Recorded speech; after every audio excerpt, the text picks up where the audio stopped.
તો હવે વાત કરીશું શહેરમાં દીપડો અને લોકોમાં દહેશતની।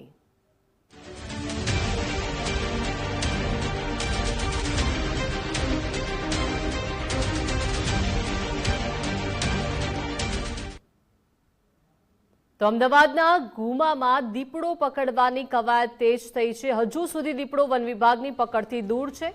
વન વિભાગ દ્વારા હજુ પણ શોધખોળ ચાલુ છે। શરણદીપ સોસાયટીના રહીશો હજુ પણ દહેશતમાં છે। સોસાયટીના લોકોએ એકલા બહાર જવાનું પણ ટાળ્યું છે। સોસાયટીના લોકો મોર્નિંગ વોક માટે પણ હવે નથી નીકળી રહ્યા। સાણંદ, માંડલ, દેત્રોજ સહિતની ટીમ અત્યારે કામે લાગી છે। અંદાજે 20થી વધુ વન અધિકારીઓ પણ જોડાઈ ગયા છે।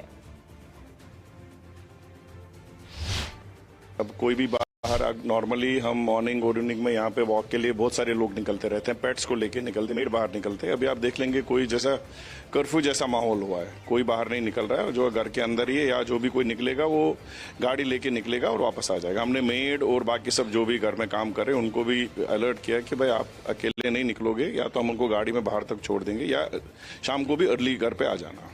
डेफिनेटली હવે બધા રહીશોને તાલાવેલી જાગી છે કે જલ્દી પકડાવાના સમાચાર મળી જાય તો થોડી હાશ થાય।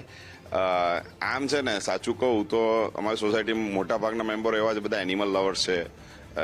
જાનવરો જોવા માટે દૂર દૂર સુધી ભરપૂર પૈસા ખર્ચીને ક્યાંના ક્યાંય ટ્રાવેલ કરે છે, પણ જાનવર જ્યારે ઘરમાં આવી જાય છે ત્યારે ખરેખર ડરનો માહોલ ઊભો થઈ જાય છે। અને એસ્પેશિયલી શું થાય કે રિસ્ટ્રિક્શન્સ આવી જાય ને કે ઘરની બહાર ના નીકળી શકો તમે, એ રોજિંદી જિંદગી જે રીતે જીવતા હોય એ રીતે ના જીવી શકો, એટલે એના લીધે જે છે ને એ થોડુંક રિસ્ટ્રિક્શનને કારણે વાતાવરણ થોડું ગંભીર થઈ ગયું છે।